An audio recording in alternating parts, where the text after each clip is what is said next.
Devaya.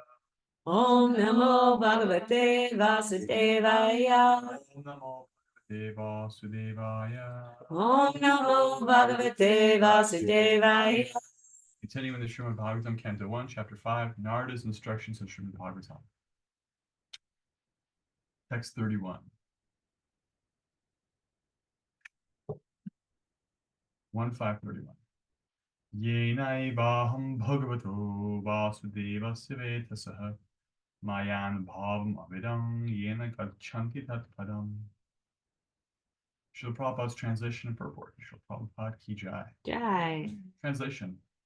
Narada speaking. By that confidential knowledge, I could understand clearly the influence of the energy of Lord Sri Krishna, creator, maintainer, and annihilator of everything. By knowing that, one can return to him and personally meet him. Srila Prabhupada's purport. By devotional service or by the most confidential knowledge, one can understand very easily how the different energies of the Lord are working. One part of energy is manifesting the material world, the other, superior part of his energy, manifesting the spiritual world. Read that again. One part of energy is manifesting the material world, the other, superior part of his energy is manifesting the spiritual world.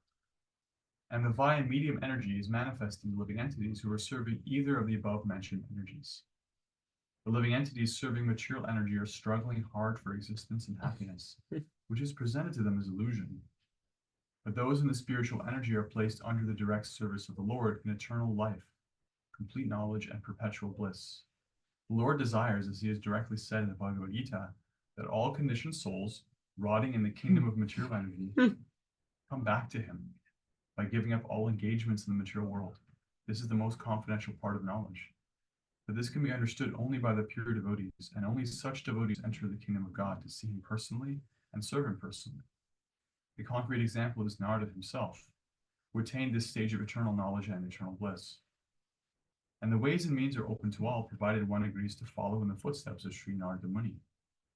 According to Shruti, the Supreme Lord has unlimited energies without effort by him, and these are described under three principal headings, as above mentioned. Om Jnanatimirantasya Jnananjana Shalakaya Chakshurmiritam Yena Tasmai Shri Gurave Namaha Vanchakalpatarubhyasya Kripa Sindhubhya Patitanam Pavanebhyo Vaishnavebhyo Namo Namaha Jai Shri Krishna Chaitanya Prabhu Nityananda Shri Advaita Gadadhara Srivasadi Gaura Bhaktavinda Hare Krishna, Krishna Krishna, Hare Hare, Hare Rama, Rama Rama, Hare Hare. Bhagavad Gita, please. Mhm. So Narada Muni is explaining how he received what he calls most confidential knowledge. Previous verse says that as they were leaving, the saints and sages who he and his mother were hosting instructed him in that most confidential knowledge. We understand that's bhakti. We understand that by context, by what Narada Muni is saying, also by the conclusions of Bhagavad Gita. The 9th chapter of Bhagavad Gita is called the most confidential knowledge. This is where Krishna really actually opens up in very intimate ways that, if you offer me food, I'll accept it. If you serve me with devotion, then I'm in you and you're in me. And in that chapter, he says in 9:13, after talking about those who don't understand his nature and who therefore take shelter of the material energy and are deluded by it, he says, however, there's another kind of person, Mahatma. Heard this term Mahatma? Maha means great. Atma means soul. Mahatma, those great souls. Mahatmanas tamam partha daivim prakritim ashritaha. Daivim means divine. Right? It's practically the same word. Daivim prakritim. Prakriti means energy, feminine aspect. Those who take ashrita, those who take shelter of the daivi prakriti, the spiritual energy. Bhajanti ranyamanaso jnatva bhutadim avyayam. They worship you without deviation, without stoppage, knowing that I am the Supreme Personality of Godhead. I'm original and I'm supreme. And so these purports of Srila Prabhupada actually are just derived in many ways from from Shastra, like when we see here. He says, the living entities serving material energy are struggling hard for existence and happiness, which is presented in the solution. That's 15th chapter of Bhagavad Gita. Krishna said that himself, 15:5 or so, 15:7. 15:7. Vangshu Jiva Loke Jiva Bhuta Sanatana, the eternal, Sanatana living entities in the material world. Mana Shashtani Indriyani Prakriti Stani Karshati. There's that word again, Prakriti. Mana, with their mind, and the Shashta, the six senses, they're struggling very hard with those things. Prakriti Stani. They're struggling in the material energy. So one point that stood out is just that how much Srila Prabhupada is very faithfully transmitting these verses from Shastra. He's practically paraphrasing them. You know, like that sentence I just read is pretty much a translation of 15:7. The other one about the pure devotees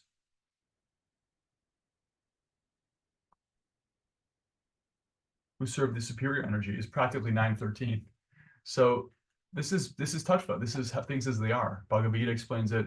In fact, at the end of the purport, Prabhupada quotes a Shruti mantra, an Upanishadic mantra, Parasya Shakti, he paraphrases it, Parasya Shakti Haiva Shrite Svabhavaki Jnana Balakriyacha, that the Lord has diverse energies, and they are naturally under his control. Things are moving without his even having to exert any effort.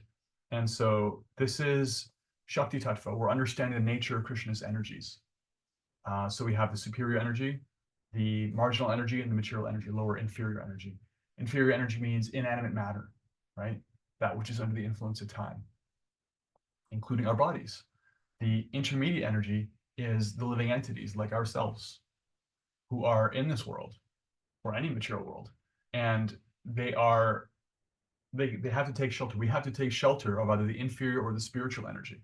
We're either dominated by the material energy, thinking that we are matter, and in the flow of that, completely dominated by those rhythms and ideas, or we're in the spiritual energy. And that's the great secret, is that actually there is such a thing as spiritual energy.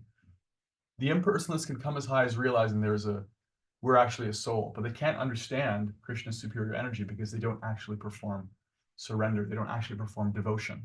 They don't have that. They don't give it. Although we're constitutionally capable of it. And so that spiritual energy is manifest in the spiritual world. It's manifest in the spiritual relationships between ourselves and the Supreme Lord. It actually manifests his spiritual form. Krishna's form is manifested of spiritual energy. So we can interact with it. It manifests the deity. It manifests through the mantra. And so, especially when there's this intention of bhakti, there's this intention of service, then Krishna's spiritual energy, his superior energy, becomes accessed. So Narada Muni is saying, by practice of bhakti, one can understand the influence of the energy of Lord Krishna, or energies. When one practices bhakti, one realizes, first of all, that this world is being pushed around by Maya Devi, Durga, that we can see the modes of nature acting. We can see ourselves under the influence of it. We can see other people under the influence of it. We can see the seasons and animals and nature and the cycles under the influence of the modes of nature. And we can realize that this is a real thing. This is an actual energy. And we can respect it, you know? And then we can start to appreciate the divine energy, that there's a different kind of thing moving me when I come and see Mahaprabhu. There's a different kind of energy raising me up when I chant with attention. When I put that intention and attention on the Mahamantra, then there is a different elevating energy. And one starts to understand that. That's very confidential, actually, Krishna's spiritual energy. She's even more confidential than him, because many people know about Krishna, our God. I mean, he's the most famous person. Even atheists will say, oh my God, as an expression of, you know, absolute whatever. But bhakti, Radharani, feminine aspect, the service aspect, that's so enchanting and powerful and intimately secret that even Krishna himself is captivated by it. And so bhakti is actually the greatest secret. But when one practices bhakti, one sees the material energy and the spiritual energy, and they realize that they themselves are energy. That I also have a choice. Sometimes I'm in Maya, as we say as devotees. Sometimes I'm really in my bhakti bhav, I'm in my flow. And when you understand the influence of these energies, as the verse says, by knowing that one can return him and personally meet him, then one chooses to practice bhakti intentionally. This is a very beautiful thing, is that time when we start to actually choose him. When we're really young in bhakti, we don't really choose him that much. We're really kind of just, this feels good, and almost unconsciously I want to hang out with these devotees and do this thing. But there's a way in which mature bhakti is when we realize what our choices are. Just like mature, responsible adulthood is like, I can wake up and watch TV all day, and I know exactly what that's going to feel like. Or I can do the stuff that I don't really feel like doing, but I know is really good for me, and will create the life that I want in the long term. And when you have that sober awareness of what your choices are, like, well, actually, no, I choose to be responsible, to take care of myself, take care of other people, to not give into my lower tastes and lower nature. I choose, whatever it is, responsible life. That's actually growing up. And so spiritually, when we deliberately understand, like, okay, I see the material energy, I see what she's offering, I see what I can have, I see the nature and degree of the illusion that I can buy into, and I choose the other pill as the matrix. How was it? Blue pill, red pill? Which one was the jump back into the matrix? Which one was the reality? It doesn't really matter. But if you all watch that movie, one of the guys, spoiler alert, he's like, no, I'm done. Yep. I prefer the illusion, the beautiful illusion, over the ugly lie. Of course, in that work of fiction, the world was actually quite ugly. Reality was quite ugly. Fortunately, we have a little bit of a flip here. Actually, material reality is very ugly. It's very ugly. It's quite cannibalistic and harsh and violent and impolite, to say the least. And spiritual life is actually very beautiful.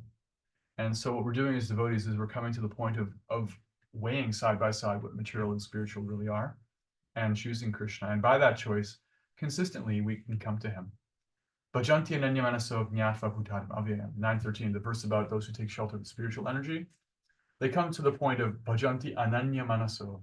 They perform bhajan, they perform bhakti, ananya, without deviation. That's the nature of making that choice over and over again, is that you're convinced more and more and more. It's like, no, Maya, I got no time for you. Can you please just help me practice bhakti? Like, that's all I want from you. That's all I want from anybody. And then she does, actually. She's the same energy. She just transforms. Her spiritual nature, her uplifting nature becomes manifested when you choose that over and over. So it's a feedback mechanism. And you get to see in real time what the results of your choices are. And it's very merciful. It's not like a trap. It's not vindictive. It's not a power game. It's not here to control or create, now I get to keep you under my thumb. Loser, you chose Maya. You chose wrong. You suck. He cast you into hell and oblivion. No, Krishna is on our side. He wants us to succeed, but it's a rectification. We're learning what is really best for us, and we're learning it with our own free will involved. We're not actually slaves or prisoners, and we're very much aware. We become aware of the consequence. Become aware of the external energy and the internal energy, and that's a beautiful thing. It's a very beautiful thing that Krishna honors us so deeply, and gives us access more and more to his own internal self via bhakti, if we want it. Hare Krishna. Hare Krishna. Okay, so we talked about the internal energy, the external energy, and the marginal energy. That's ourselves, choosing either one. And how, by knowing these energies, one can consciously choose bhakti. We found some verses in Bhagavad Gita to substantiate those who take shelter of the spiritual energy, 9:13. Those who take shelter of the material energy, 15:7. What that's like. And now let's take any reflections. Anything that stood out? We can take any comments also, or questions about Krishna and his energies. Shakti Tattva, the science of Shakti, energies. Lord's energies, yes. So last night in Team Right. Pilak, we talked a little bit about identities, and we got into a conversation about like how when life is hard, we're taking on parents, as caregivers, as business people, as whatever. And by turning to bhakti and making that an offering, in our lives, and choosing to, engage even the mundane or the dharma tasks that we're given, to turn that and make that an offering to Krishna is a way to practice bhakti, and maybe not take it on so heavy, and maybe not have it weigh us down, but like offer it up. And so that idea of like, okay, I can either wallow in the material, or I can offer this up and be in the spiritual, is really kind of a beautiful gift. Yeah, it's very liberating, because when we think we're convinced we are these identities, these roles, which are after all temporary, then there's a gap between our conception of ourselves and reality. Because our conception of ourselves is, okay, I am this, but the reality is it doesn't quite fit. It never quite fits perfectly. It's just a role. It's a material role. It's like you can have that be your thing. You can accommodate that for some time imperfectly. But the idea that I am that, if that was really true, then I would be completely satisfied just doing that. If I were that, I would be perfect at that. There'd be no gap. I'd be spontaneously attracted to it all the time. And that's not true. But the reality is actually liberating, is that I'm not that, and that needs to happen for Krishna. For the sake of keeping things going, I have to fulfill these roles. But doing it as a service is liberating, because the service part, that is who we really are. That's a perfect fit. That's a natural fit. That's eternally true. I'm not eternally a son or a husband or a citizen of this country, or, white or black, or in this family or that family, but I'm eternally a servant. And if I do my duties, even so-called mundane duties, as a service to Krishna, then I take on that identity. I'm a servant of Krishna doing this as a service. I'm a servant of Krishna doing that as a service. And so when this ends and that starts, and that ends and another this begins, no problem. I'm still a servant. It's just a change of venue. It's just a change of service. But the servant is the same, and the served is the same. And it's like, okay, what do you want from me now, Krishna? Just tell me the way. I'm here to serve you. All right. And that's actually a peaceful condition. And it's necessary to do that, because otherwise you are that role, which is karma, and that's misery. Or I reject that role, which is gyan, and you just like ditch it, go to the forest, and that doesn't work. So bhakti is actually the aligned choice. Thank you.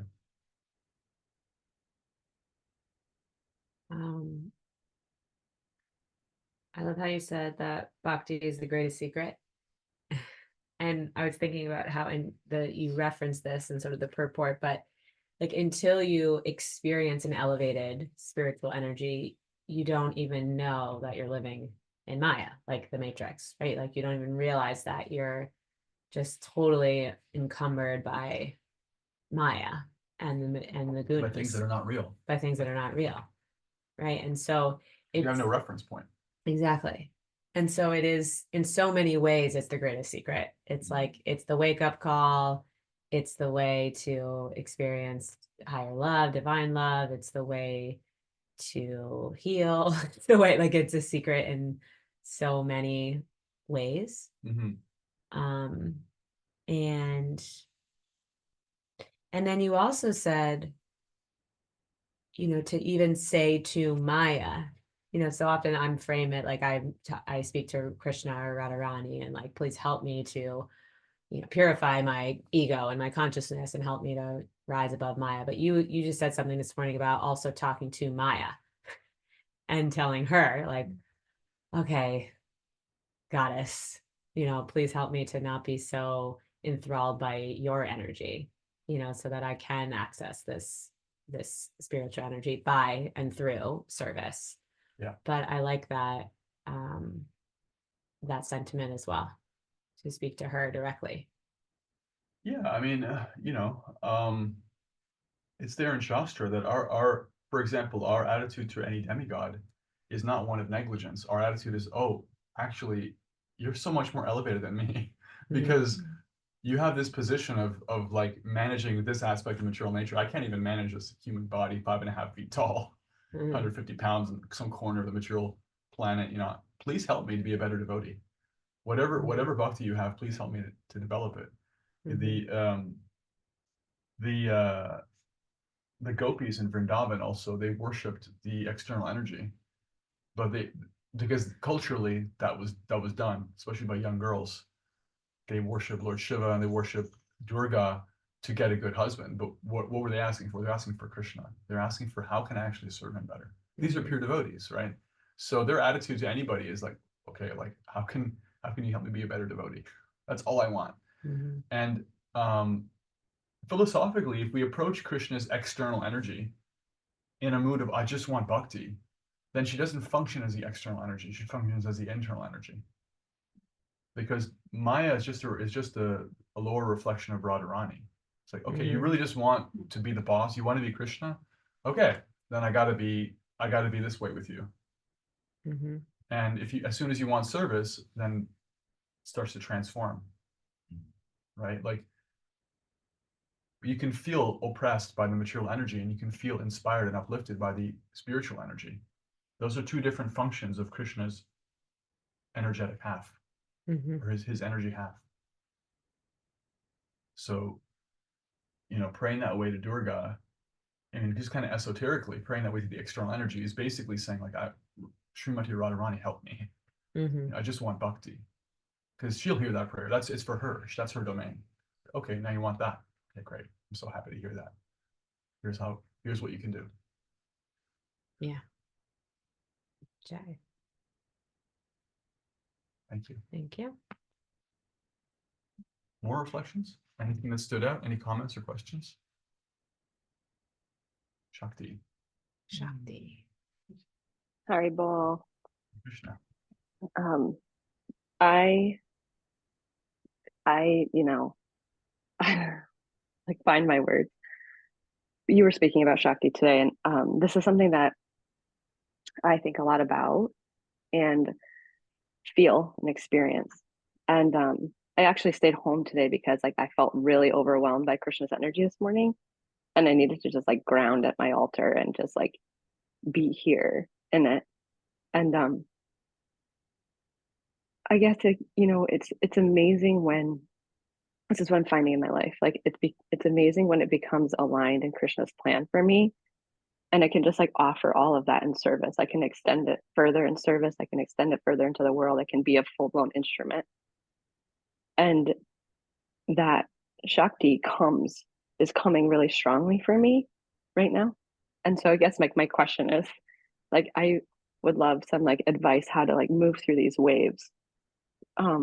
Because it's like extremely beautiful and extremely moving.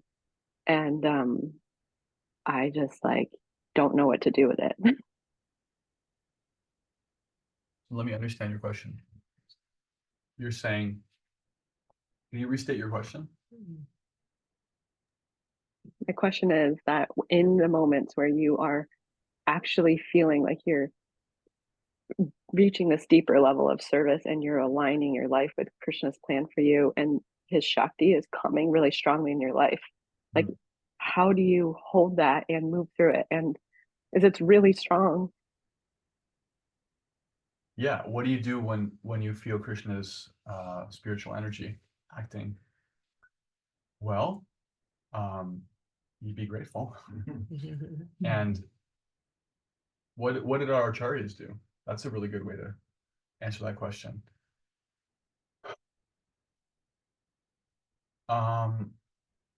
Let's look at Srila Prabhupada's life.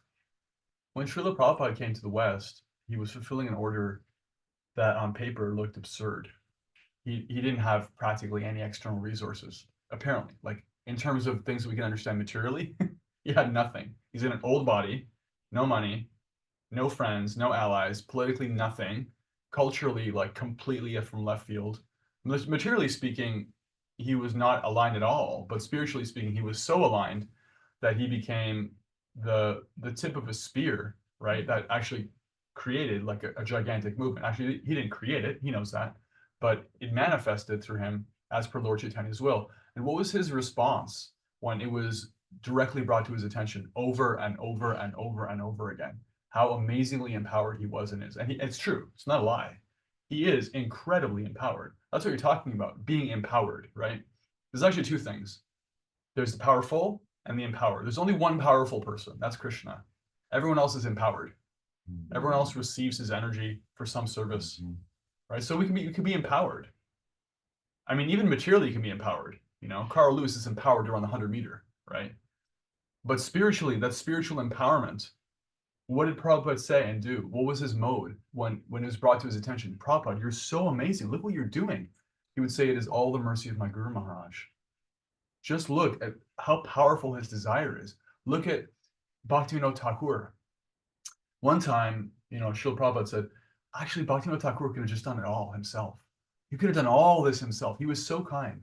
He wanted to engage every one of us, including me, in service, that he left something for us to do. He was so amazed at how empowered his gurus and teachers and acharyas were. He was so amazed at the depth that Mahaprabhu has.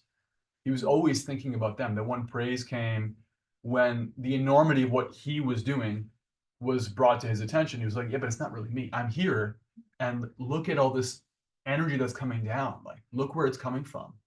Look at my teachers. Look at how that's happening. Even like a pious materialist will say that, you run the 100-meter and you like break the world record, and they're like, wow, you're the best. You're like, well, actually, glory to God. That's what's coming to me right now in reaction to your questions. Like, acknowledge it. Yeah, it is amazing. Prabhupada wouldn't lie. Yes, this is a miracle. Sometimes people would ask Srila Prabhupada, so you've come to perform these miracles. What are your miracles? He said, my miracles are all of you. This is miraculous what is happening, actually, that on this scale, people are taking to bhakti and transforming their lives. It's true. It's real. The empowerment is real. We don't lie about it. We don't use false humility and say, no, it's not happening. But it's Krishna. It's Krishna, and it's manifesting through his agents. And it's like, wow, look how amazing my spiritual teacher is, that by trying to follow him, even though I'm so, imperfect, still I feel so much empowerment. And so you offer gratitude and respect and appreciation up, and then you try to engage that energy. You try to engage it however it comes. Like, okay, what do you want me to do with this, Krishna? How do I use this energy effectively in a way that pleases you? Like, how can I qualitatively like chant better, or how do you want me to expand my service? What am I meant to understand here? What's the next step for me internally or externally? What service can I perform? That's the next question, because we may not do what Srila Prabhupada is doing, but we are growing. And when we realize how much our parents are giving us, then it's like natural to turn back to them. What can I do for you? Right? So that's also relevant for us spiritually. Well, what can I do for you? What does this mean for me, and how I can expand? It's a relationship. So and that can be internal. It can be like deep prayer and bhajan and gratitude and like chanting intense, heartfelt rounds. It can be, okay, you know what? I'm really feeling called to like baking up some cookies and offering it to Krishna and just distributing it to everybody at work or whatever. It could be something external. It could be engaging other people. It could be, adding a service or doing a service or doing deeper. I don't know, but he'll tell you. So those are some thoughts. Mhm. Does that? Thank you. Yes, thank you very much. Hare Krishna. Hare Krishna. Yeah. Right. Any more thoughts or reflections or questions? Yeah, I have one. I really liked hearing the when you talked about the material and spiritual and seeing it side by side, so that then we can make that like mature choice to choose bhakti. So I feel like in life maybe we're like set up in that order, and then it's like you were saying, when we get older, then we can choose, the mature choice.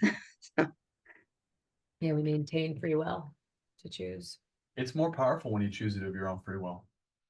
It's more powerful to choose Krishna because you're actually like, yeah, I see what my alternatives are. I really consciously, intentionally choose you. Versus, it's like in a relationship. It's like, can you imagine you go your whole life, and at the end, like, actually, this has been great and all, but I gotta let you know, I didn't really have any other options. I felt like it was you or nothing. So I didn't really choose you. That wouldn't be that coaching. Like, so yeah, we can do things by external pressure, peer pressure, either like just positive, uplifting peer pressure, or shame on you if you don't practice bhakti, peer pressure. And that's okay. And then deeper than that is looking at what we're receiving and choosing that more and more, and saying no to selfishness, saying no to short-term satisfaction for long-term, saying no to the qualitatively inferior for the better, this saying no to the selfish for the truly like self-expanding. Yeah, that's growth. Thanks for that. All right, any other reflections or comments or questions before we end? All right. Srila Prabhupada ki jai. Jai. Sri Narada ki jai. Jai. Krishna's energy ki jai. Jai. Vanchakalpatarubhyascha kripasindhubhye vishaktitanam pavanebhyo vaishnavebhyo. All right. Okay, we'd end offering our respectful obeisances unto all the devotees of the Lord who are just like desire trees and fulfill the desires of everyone and are full of compassion. Hare Krishna. Thanks, everyone.